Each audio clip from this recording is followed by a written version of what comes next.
All right, let's go ahead and get started here. Hopefully you had a nice Nobel conference, good change of pace. I watched virtually from my living room.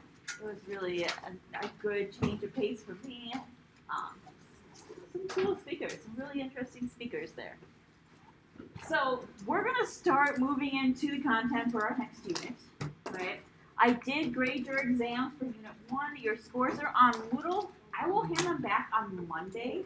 I still have a few students needing to take the exam, so I can't hand them back today. But on Monday, I will hand them back. I will tell you right now, there will be a couple opportunities to get some points back. All right? I will elaborate that on Monday as well. Let's see. Don't think I have anything else about the exam. I mean, overall, I think you all did fairly well for your first biology exam, even if it wasn't the score that you wanted. Big thing about this first exam here is that now you know my style and how to study, maybe how to change your studying, right? It's all about kind of adapting. Speaking of exams, I did that poll on when you would like to take the final exam. The majority of you said last day of classes, so it will be last day of classes. How many points would pass be? Depends on how many you got wrong and if you got wrong the right questions. I'll elaborate on Monday. So essentially what I do is I look to see what questions the majority of you got wrong, and I take that as a cue as either I didn't teach it well or the question was written poorly, right? And I give you a chance to earn back points on those questions. All right, so final exam will be on the last day of classes, which means you do not have to show up for the final exam days. I am in the process of, at least for this class, I'm in the process of changing our schedule. What that will mean is that the content for Unit 4 will just be shortened a little bit, and everything will be shifted a day forwards, right? So I haven't quite changed it yet on the schedule, but I will in the next day or two here. Any questions about this result, the exam? Pressing questions you have before moving into the next unit? All right.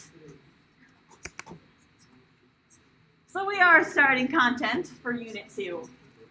Unit 2 is focused on 3 topics: cellular respiration, fermentation, and photosynthesis.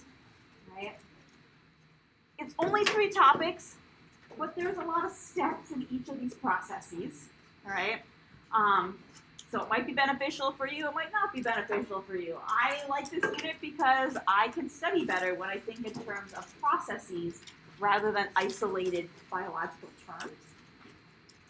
We're going to start with cellular respiration, right? So today we're going to go over some concepts we need to understand before we dive into cellular respiration, as well as just the broad overview of cellular respiration. And we're going to start on the first stage of cellular respiration. So if we look at big overview here, we're talking about metabolism, right? So metabolism is all of those life-sustaining chemical reactions in a cell, right?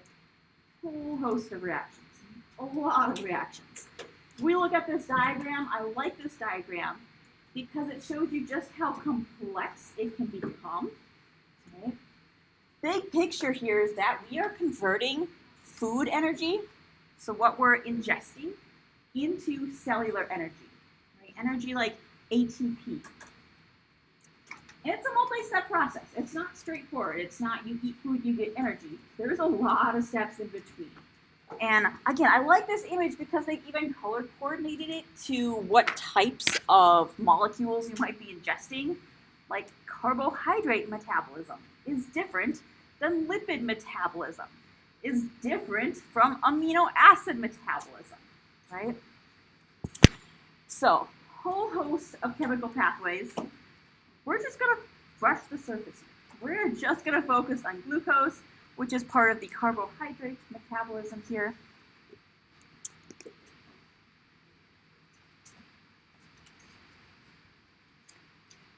All right, so if we look at metabolism, like I said, there are so many reactions in metabolism, but we can categorize reactions into two different pathways. Either they're going to be catabolic or they're going to be anabolic. Okay? These are very similar to exergonic and endergonic reactions. Okay? So catabolic reactions, they are exergonic, which means they release energy. They happen spontaneously. But we're breaking down cellular components. We are taking a larger molecule, breaking it down into its component building blocks, releasing energy in the meantime. Right, so if we look at our image up here, we have our one large molecule. We're breaking it down into its smaller units. We're releasing energy. Right? And again, this is exergonic. It happens spontaneously. Right, so that delta G is negative. Thinking back to our Unit 1 content. Versus an anabolic pathway, right? Completely opposite. Instead of breaking down a large molecule, now we are building up a larger molecule. So in anabolism, we have smaller units, right? Maybe these are all monomers that we're going to combine together to create a polymer or a larger molecule. This is not exergonic, it's endergonic, which means we need an energy source. So typically, we are going to couple energy with this reaction. So we need energy in order for this to occur. So this is important when we think about synthesizing different components for our bodies. Maybe we're building up a carbohydrate molecule. Right? Maybe we're building up glycogen to store energy. Maybe we're making a protein, so we have to combine a bunch of amino acids together. Now it's important to note, for all of these pathways, there is going to be an enzyme coordinating each step. All right? Even if that pathway is catabolic, even if it's exergonic, so it happens spontaneously, there's going to be an enzyme every step of the way to make this go faster. Right? So if you look at metabolism, you could have hundreds to thousands of different enzymes involved here. And we'll see a few here and there as we talk about cellular respiration. All right, so I want to just kind of elaborate on these two topics just a little bit more. I really reinforce catabolic versus anabolic. So if you look at anabolic reactions, right, we are making a larger molecule. So we might not get the molecule that we need from food, right? But we can take the components that we've taken in from our food to build up the larger molecule that we do need. Right? So for example, if we look at a protein, right, the smaller units are our monomers, right, are our amino acids. Those amino acids will come together, right, to form our polymer of our protein. Because we're building it up, this reaction doesn't just happen spontaneously. We need an energy input, so we need to use energy in this process. Now, the energy that we typically use is ATP, which we've talked a little bit about, but there's another molecule that we will talk about today called NADH, which is also an energy carrier molecule. All right, so anabolic reactions, big picture. Needs energy, we are building larger molecules.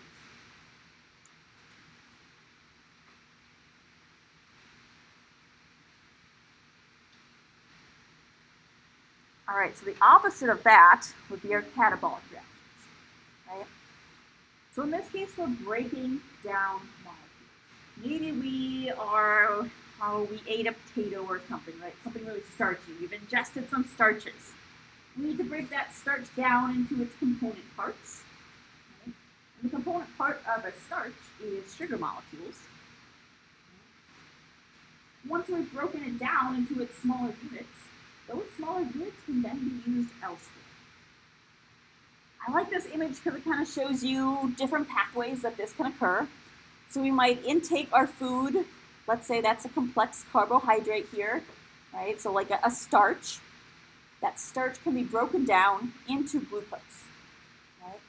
All that breaking down is our catabolic reactions. So all the arrows here that are like this green, this teal green in color, those are our catabolic reactions. Now once we have those smaller units, right, so once we have all of those glucose molecules, they can be used in anabolic reactions to build up molecules that our body needs. Right, so we have our building blocks. We're now going to use our building blocks to produce the molecules that our bodies specifically need. Now, in catabolic reactions, we don't need energy, right? But we produce energy, right? And so our energy produced, again, is going to be in the form of ATP or NADH.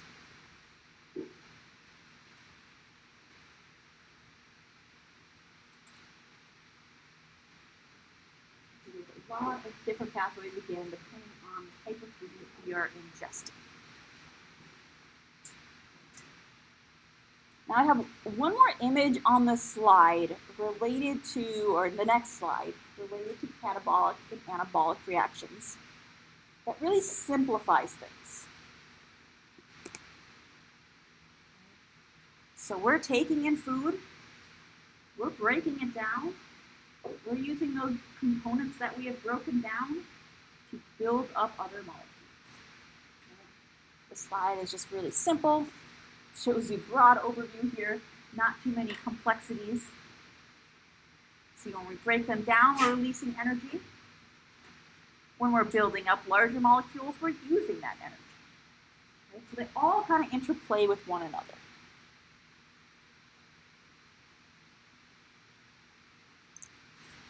All right. Let's do a group question. I want you to tell me of these two reactions that you see, which one is anabolic and which one is catabolic.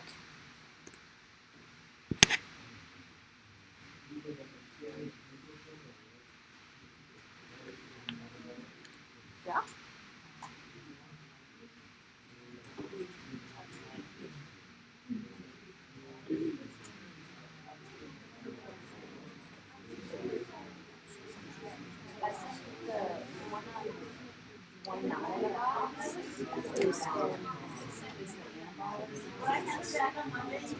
Yeah, it's putting it together.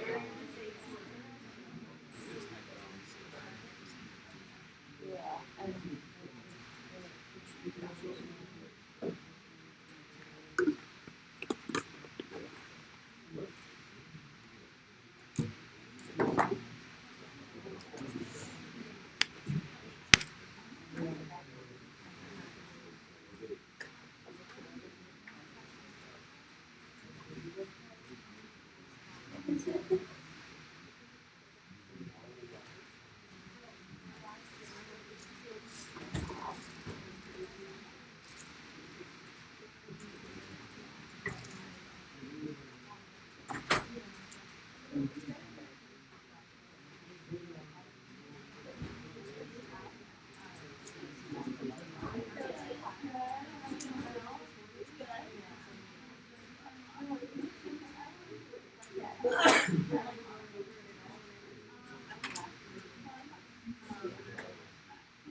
All right, if we look at this first reaction here, we're going from cellulose to glucose. What kind of reaction is this?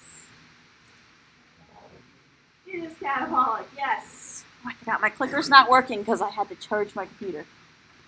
All right, catabolic, right? We're breaking down a larger molecule into the smaller components of glucose, which means that this one's catabolic, you know the other one has to be anabolic. Yes, we're building up a larger molecule. In this case, we have two nucleotides that are combining together to starting to form a strand of DNA here. All right. I we've talked about ATP, but because cellular respiration is all about producing ATP, it's worth coming back to and talking about it in a little bit more detail. I noticed this mistake in my last class. I grabbed this picture from the internet thinking, oh, I really like the simplicity of it. This picture has a mistake on it. Does anybody see the mistake? I do know. If you look at the molecule here, it says that this sugar is a ribosome. It's not a ribosome, right? So if we look at ATP, it's really similar to an RNA nucleotide in that it has a ribulose sugar, not a ribosome, a ribulose sugar connected to a base. And that base is going to be adenosine, connected to 3 phosphate groups instead of only 1 that we see in RNA. Right? So this image I did not look closely enough at. Ribosome is wrong. We know that's an organelle. It should be ribulose, or ribulose sugar. All right? So it's really similar to an RNA nucleotide in its structure. The big thing here is that it has 3 phosphate groups, and that's key. So these phosphate groups, they have a lot of negative charges. Right?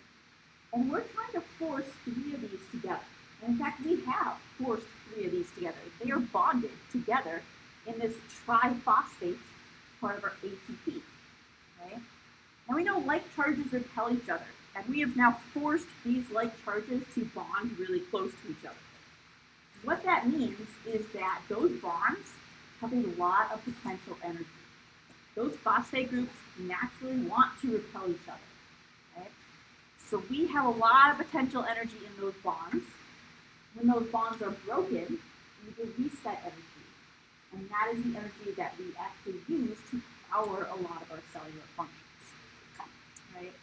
So energy is stored in those phosphate group bonds. Right? Now when we take away a phosphate group, right, via hydrolysis, right, we release energy, right? We release a phosphate group, and what is left is our ADP molecule, adenosine diphosphate. Di meaning 2, because now we only have 2 phosphate molecules. Okay? This one does not carry as much energy. Right? In order for ADP to be utilized, we have to add another phosphate group, which involves energy. So we have to add an energy, add in a phosphate group, to bring it back to ATP. Okay? But the big picture is that ATP is not really used up. It's just part of this cycle. ATP, to ADP, to ATP, to ADP. Right? It just cycles. Those 3 phosphate groups are really key.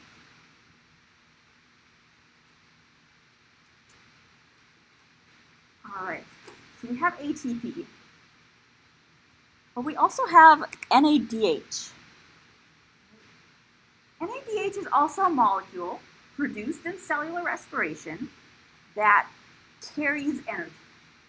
Right? But it does this in a different way.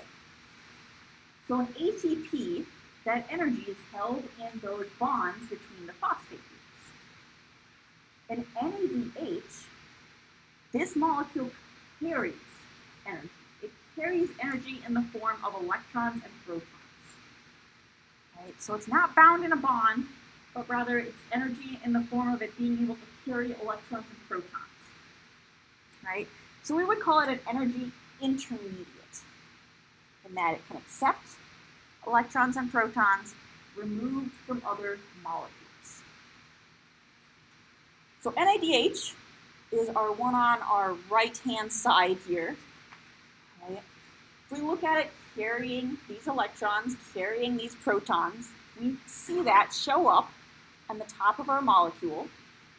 We see this one has 2 H's.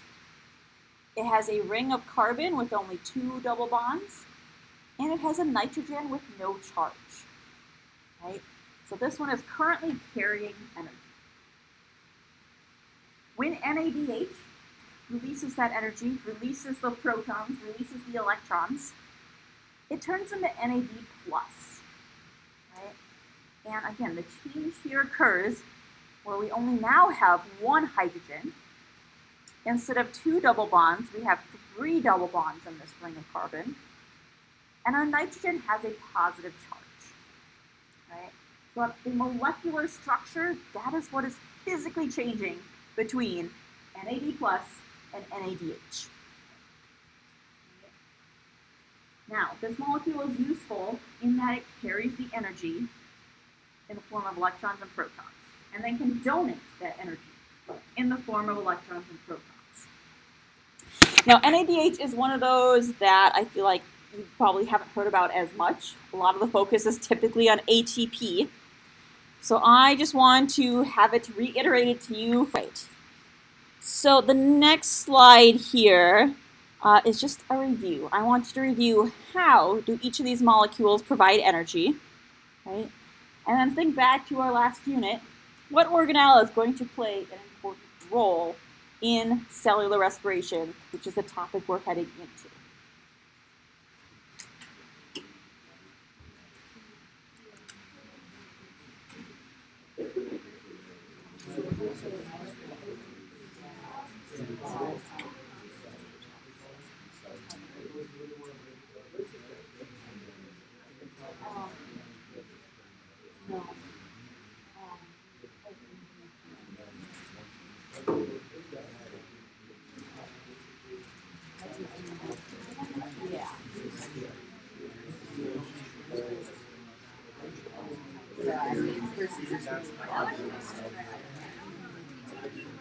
And then anything is just made.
I don't eat that very quickly, so I guess that's why.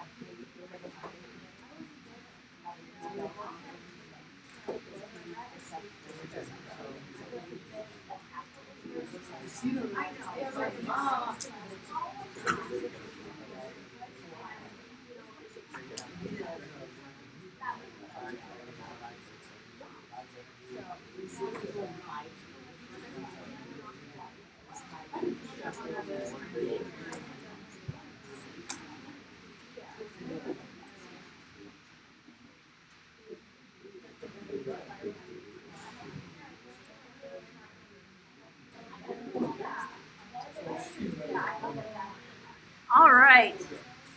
How does ATP provide energy for a cell? How specifically does it do this?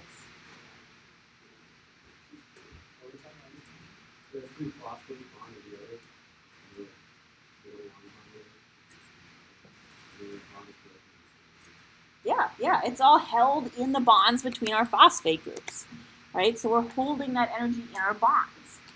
Now, what about NADH? How does NADH provide energy? Yeah, it carries electrons and protons, right? So instead of holding energy in its bonds, right, now it can transfer energy by transferring electrons and protons. All right, so we're moving into cellular respiration, talking about making a lot of ATP. What organelle is responsible for this? Mitochondria. Yes, good little review question there. Oh, yes, my last class did that too. I forgot. I need to pause on this slide. So, ATP holding it in bonds. NADH is an electron carrier. Carries it for it. I've seen the analogy for NADH. In fact, I think I'll actually put this meme on a future slide. If you think about Lord of the Rings, where the ring is the energy, right? Sam cannot carry the ring, Frodo carries the ring, but Sam can carry Frodo, right? So it's an energy carrier, if you're a little bit nerdy like I am. And if not, maybe that went totally over your head, and that's okay. There are other analogies, I'm sure. All right, are we good with this slide? I'm going to take that as a yes. All right. All right, one concept we have to go over before we really dive into cellular respiration is redox reactions. Right? Again, this is not a chemistry class, so we're going to stick to surface level knowledge here. Right? And honestly, redox reactions are not my favorite thing to teach because I think it feels clunky to me. But nonetheless, we are going to learn redox at a very surface level here. So these are reactions involving electrons being transferred, right? So NADH, we know it carries electrons and can transfer electrons. This is involved in a redox reaction. When a molecule is oxidized or goes through reduction, right, we're removing electrons. Did I say that wrong? I think I might have. Oh. So, oxidation, removal of electrons, right? Reduction, on the other hand, right, is the addition of electrons, which that definition is a little counterintuitive, right? If I'm reducing something, it doesn't seem like I should be adding something, but what I'm reducing is the charge, right? I am adding electrons, which have a negative charge. So I'm reducing the overall charge of that molecule, of that atom. Right? So if we look at our example here, I have molecule A and B. Molecule A has an extra electron. It's going to transfer it to B. So we would say A is oxidized because it's losing its electron, and B is reduced because it's gaining an electron. And the mnemonic that I always have to repeat in my head to remember this is oil rig, right? Oxidation is loss, reduction is gain. And we're talking about electrons. All right, so we're going to go from talking about this simple redox reaction. We're going to scale it up quite quickly.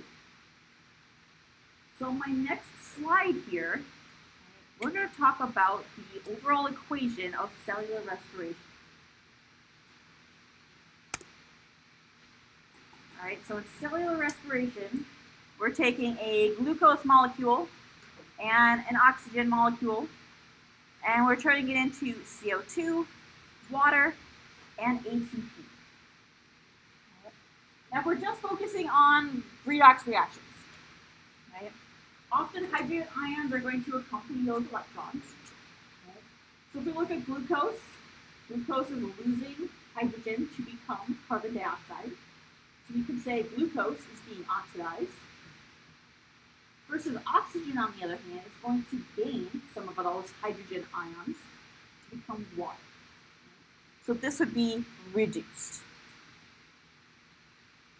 Now we could look at this in a different way to see specifically how the electrons change, which is what the second image is all about.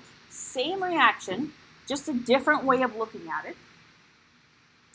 And here what this image is emphasizing is that not only are we losing and gaining electrons, right, but that can change the nature of a molecule, So if we look at glucose, we have this CH bond. This is a non-polar covalent bond. Electrons are shared equally. But when we lose these electrons and transfer the hydrogens, right, when it becomes CO2, those oxygens are now held more closely to oxygen, and it's part of a polar covalent bond.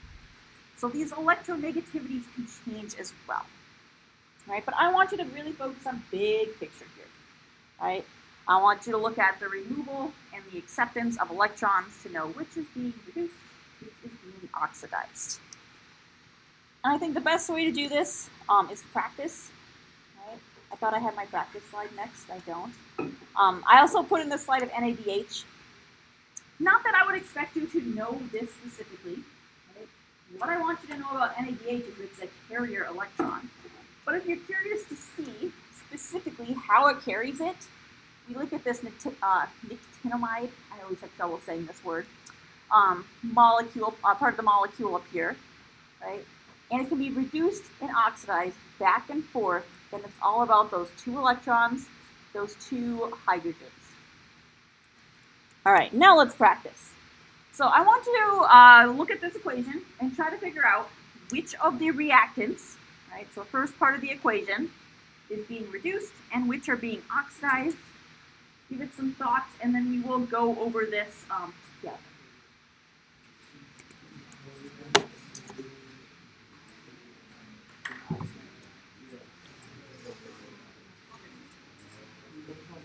No.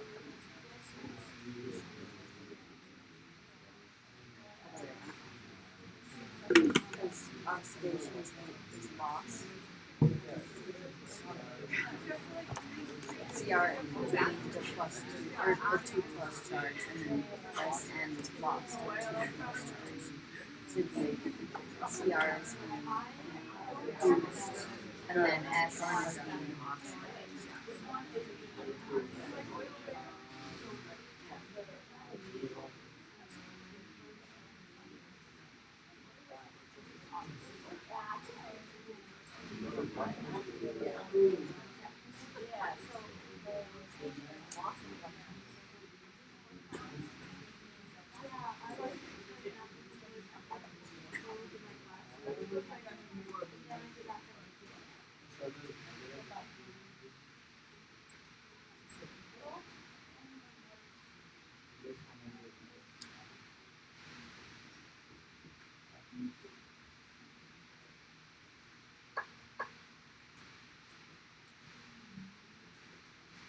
All quiet. Did we all figure it out already? You have an answer? All right.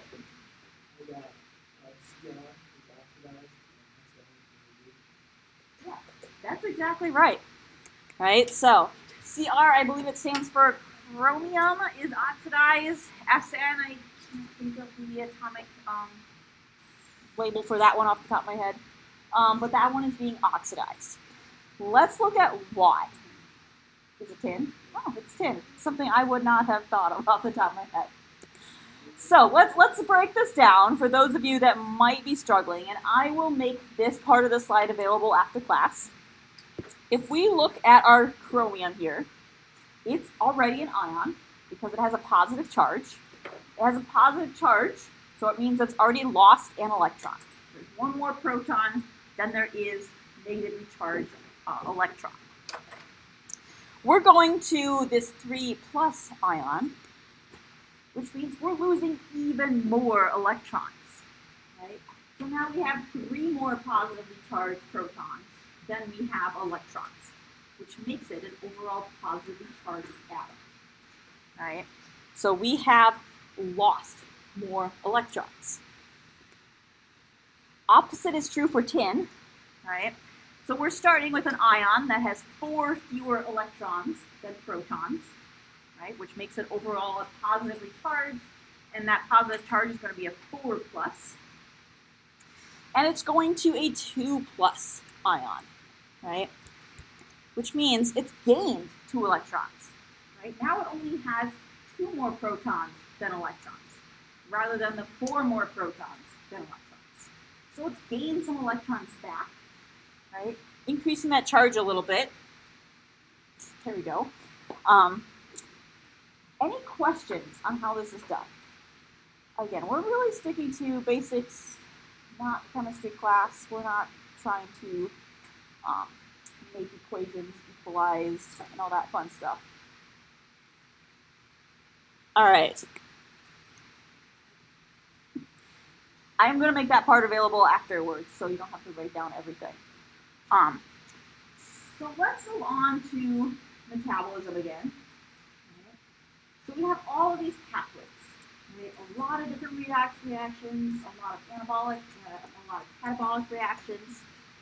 The cell has ways to regulate which of these pathways actually happen and which don't.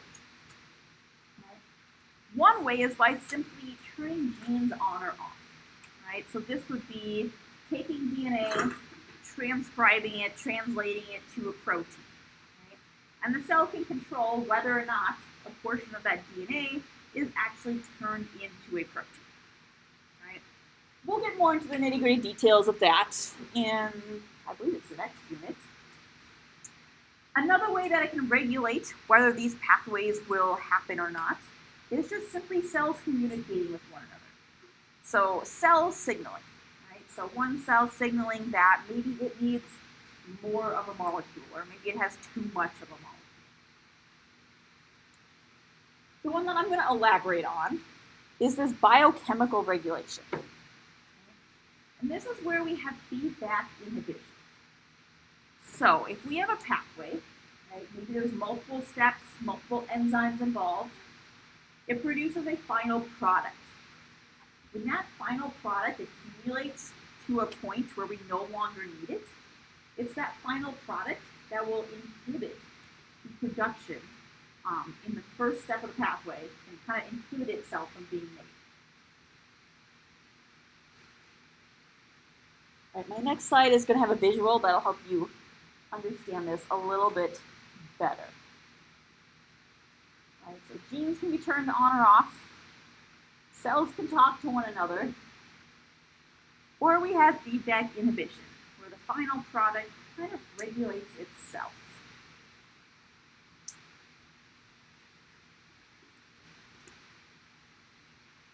So if we look at feedback inhibition here, right, we're going to look at this fictitious example. We have this pathway consisting of an initial substrate, 2 intermediates, a final product, and 3 enzymes that move this pathway along. Right? Enzyme 1 will take in the initial substrate, and a reaction will occur. We will now get our intermediate product. That intermediate product will be taken in by enzyme 2. A reaction will occur, and we'll get our second intermediate. Our second intermediate is taken in by enzyme 3. A reaction occurs. We get our final product. Right? Great. We want to produce this final product. But there comes to a point where we no longer need as much of that final product. We have to kind of turn this pathway off. When this final product accumulates to that level, this final product will go back to enzyme 1 and will combine with enzyme 1 in a site that we call an allosteric site. So it's not the active site, right, but rather an allosteric site. So in this image, it's kind of opposite the active site. When it binds to the enzyme in that site, essentially that enzyme is going to change its shape. And we know shape equals function. The shape is changing. It can no longer bind with the initial substrate. It basically shuts down the pathway. Now, when we need to produce more of this final product again, this final product can be released, right, and the pathway can move along just like it did initially.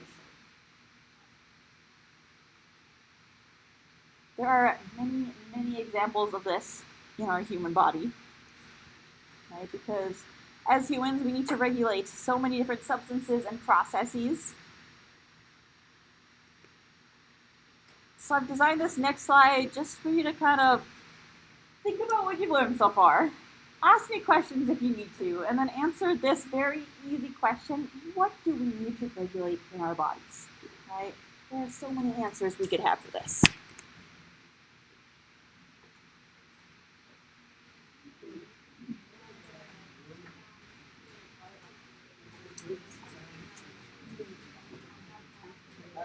Yeah.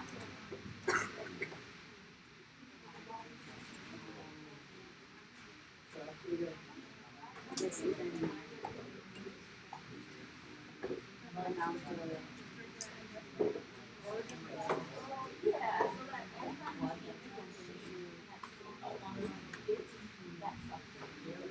all of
All right. First of all, did any questions come up about the material that I can answer?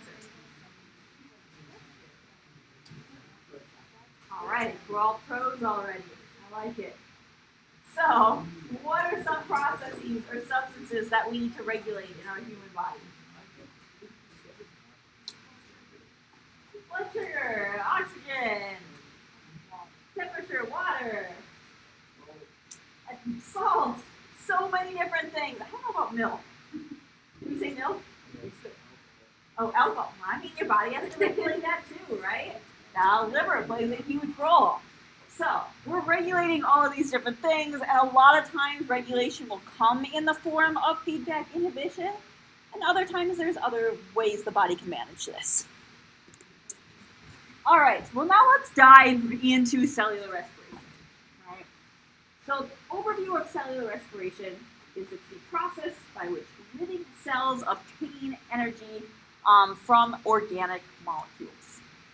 Right? It's the process by which we take in food, and that food is broken down to give us molecules of ATP and NADH. Now, part of this unit is also going to be about photosynthesis because they go hand in hand. Right? If we look at this image, we see we have our mitochondria producing our ATP, but it's also producing CO2 and water, which then chloroplasts will utilize to produce oxygen and glucose, which then the mitochondria will utilize, right? And it's this never-ending cycle. Now, a lot of times people think plants have chloroplasts, animals have mitochondria, right?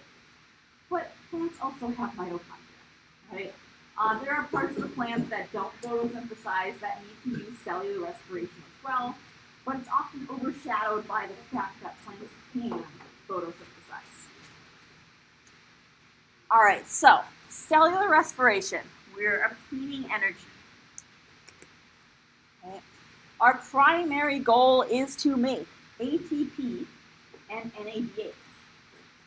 Now, we're going to look at aerobic respiration, which means we are going through cellular respiration in the process. Oh, also that word is like gone from my mind. Where oxygen is also available, right? So we have oxygen. So aerobic respiration, we have oxygen, we're using oxygen.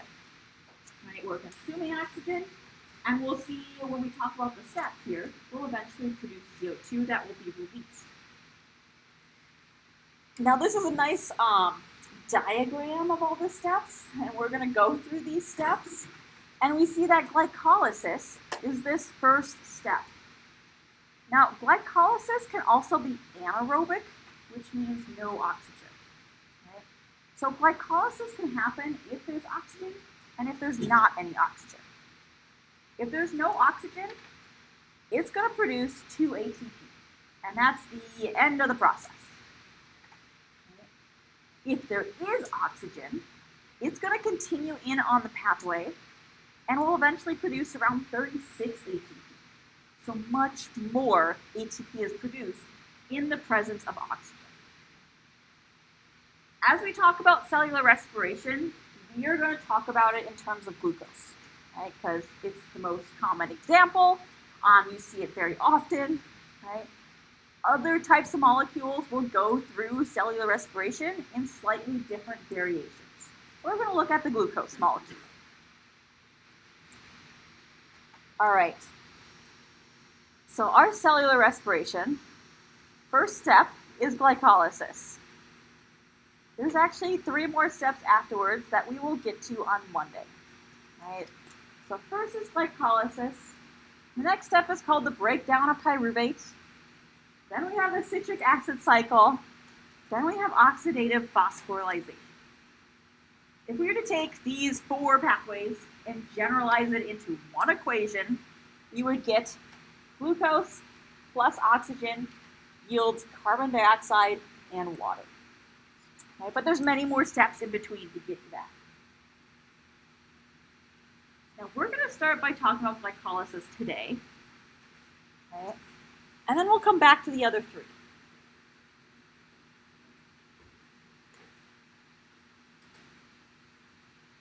All right, so if we look at a different way to visualize these 4 steps, we can look at where they are occurring. So it's those same 4 steps that were listed on the past slide. We have glycolysis, breakdown of pyruvate, citric acid cycle, and oxidative phosphorylation. Glycolysis is the only one of these steps that does not happen in the mitochondria. Right? It happens in the cytosol. It happens outside of the mitochondria. The rest of these steps will happen in the mitochondria, but glycolysis happens in the cytosol. And that's, I think, the big takeaway from this image at this point. All right, so glycolysis happening in the cytosol. That is stage 1 of cellular respiration. And like we mentioned, glycolysis can happen with or without oxygen. If there is no oxygen, we will end at glycolysis. If there is oxygen, we will move on to the next 3 steps. Now, glycolysis is really identical in almost all living species. It's highly conserved in its evolution, right? Meaning no matter what organism we look at, it's going to be nearly identical in every organism. Right? It's always going to contain these basic 10 steps in 3 different phases. If you look at glycolysis in humans versus the fruit fly, right? They're going to be nearly identical. Now we do have these 3 steps, right? We have energy investment, right? That should give you a clue that we're using energy, we're investing energy in this stage.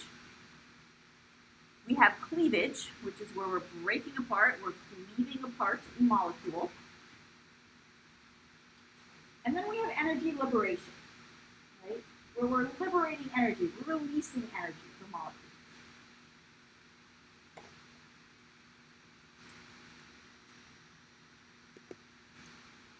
Now there's a lot going on here. We're just starting with glycolysis, and we're going to see there's a lot of steps here. There's 10 steps, right? I don't expect you to know the specifics of all 10 steps, but as we're learning cellular respiration, pay attention to any molecules that I might have bolded. These are molecules that I would expect you to know.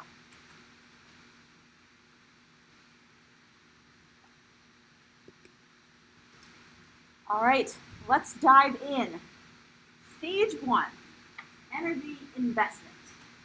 In this stage, we are using energy. We are using molecules of ATP. If we look at our diagram here, we have our glucose molecule that we're going to start to break down. Right? It goes through the first 3 steps in this phase, right? And within those 3 steps, we are using 2 molecules of ATP. Now, at the end of this first phase, we get a molecule called fructose 1,6-biphosphate. So, stage 1, energy investment stage. We are using energy, and we're turning glucose into fructose 1,6-biphosphate.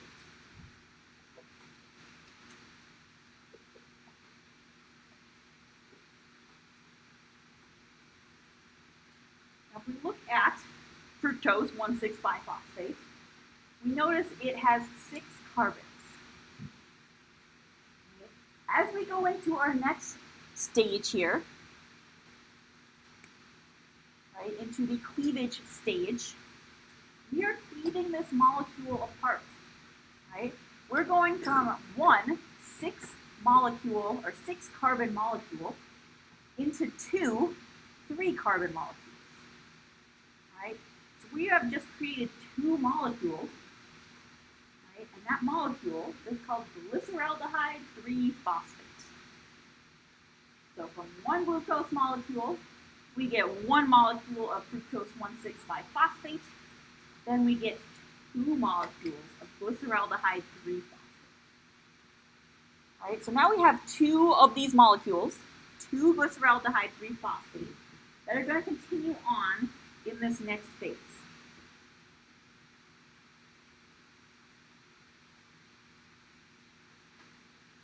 All right, so we have our 2 molecules. Continuing on, our last phase here is our energy liberation phase. Right, this is the last phase of glycolysis. The last 4 steps in this 10-step series. This is where we're taking those 2 molecules of glyceraldehyde 3-phosphate. Each of those molecules are going through steps 6 through 10 on their own. Okay. In those steps, we are releasing energy. Right? This is where we get the net production of ATP and NADPH. This is where we're producing ATP. This is where we're producing our NADH. For each 1 molecule, I'm going to abbreviate this so I don't have to keep saying glyceraldehyde 3-phosphate. I'm going to abbreviate it to G3P. For each molecule of G3P, right, we produce 2 molecules of ATP and 1 molecule of NADH. Okay. Now we're thinking about this in terms of a glucose molecule. 1 glucose molecule has produced 2 G3P, right, which individually go on through these steps. So altogether, 1 molecule of glucose produces 4 ATP and 2 NADHs. Now the end product here is this molecule called pyruvate. This is the last product in glycolysis before we move pyruvate into the mitochondria and continue on with cellular respiration.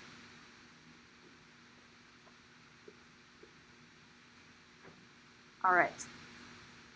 Glucose, using some energy to get fructose 1,6-biphosphate. 1,6-biphosphate is cleaved into two, and we get 2 molecules of glyceraldehyde 3-phosphate, which then, through a series of reactions, turns into pyruvate and releases ATP and NADH. So in this slide here, it really just kind of combines the last 3 slides together, right? But the big takeaway here is that our net yield is only 2 ATP, right? So I said we produced 4 ATP, right? Which we do, but we use 2 of those in that first step, right? So we're only really producing 2 ATP that the cell can use. Now we're also producing 2 NADHs, right? Often NADH is forgotten about, and I forgot to put it on my slide. I should also say that the net yield equals 2 ATP and 2 NADHs.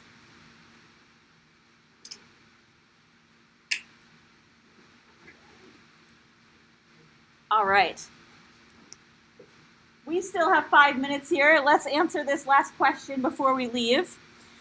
I've given you a simplified diagram of glycolysis that's missing some of the intermediate molecules. I want you to fill in those molecules and then tell me, where does this process occur in the cell?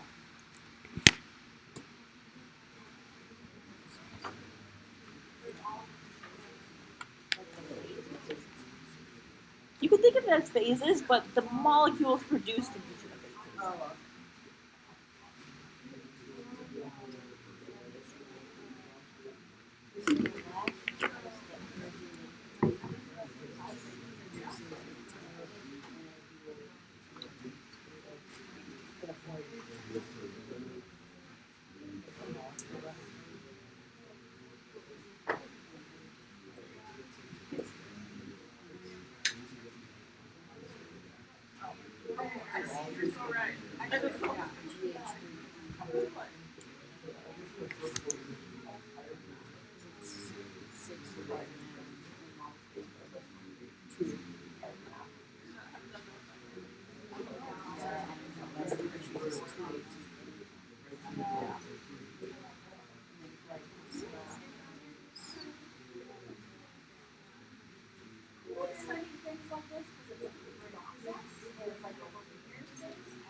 I get the sense that we've all answered this. So, what is this first blank supposed to be?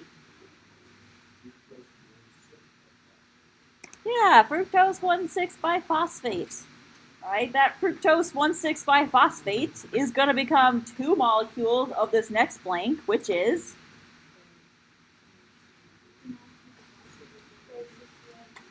G3P, or right, glyceraldehyde 3-phosphate. And then that's going to go produce some ATP, produce some NADHs, and that end molecule after glycolysis is done is called what? Pyruvate. And where does this all occur? In the cytosol, outside of the mitochondria. Yes. All right. No homework for Monday. Content check 3 has been posted. You've been started, but we have not covered all the content on it yet. No bell assignment is due tonight.